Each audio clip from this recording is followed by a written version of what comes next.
So this is Cheryl Morgan in Epinal with Patricia Briggs, who is another of the American visitors to the convention. Patty, how have you been enjoying your time here? Oh, it's been lovely. It's really been awesome. I've really enjoyed. France is I never expected France to be my first European visit because I speak German and my sort of, and my husband speaks French or Spanish, um, and so we're both nervous about coming here. But everybody's been very friendly, and most people speak better English than I do. Yes, I've discovered that that appears to be true just about everywhere in Europe. So the French are by no means unique from that point of view. What's been the best part of it for you? I like meeting. It's opened a new side of publishing for me. I know very well the American publishing, but talking to my French publishers and my French editors and other writers and things, I find I really appreciate being an American writer. We have it very well, very good. Um, and Other people have very interesting ways of doing things. And I think it's fascinating the way the story works so well uh, translated because you think that cultural differences and things would make a lot more difference, but it's I guess it only proves that we're all the same underneath the skin, that we enjoy the same things. Yes. You write about werewolves and the like. Presumably, I do. the French are used to werewolves.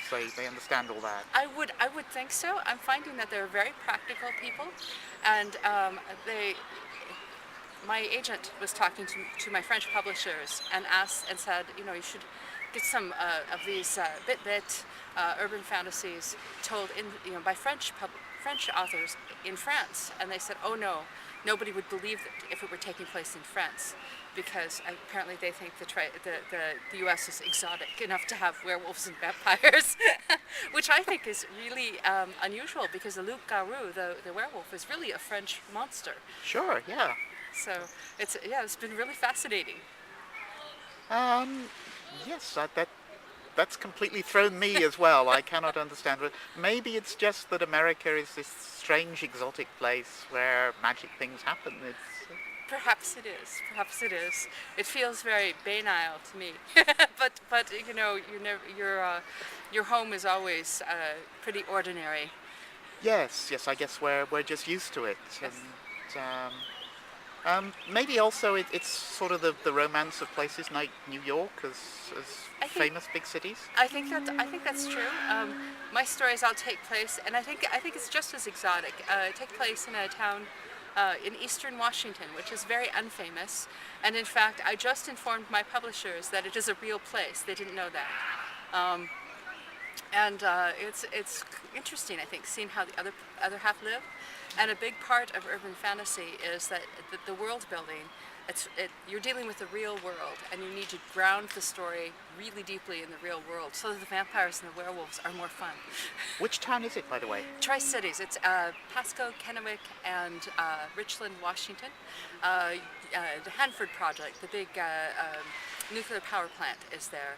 That's where they got the uranium for the Nagasaki and Hiroshima, which is Oh dear. our shame. But that's where it came from. Yeah, fine. So, have you met any French writers here that? I have. I only get first names because my pronunciation is so bad.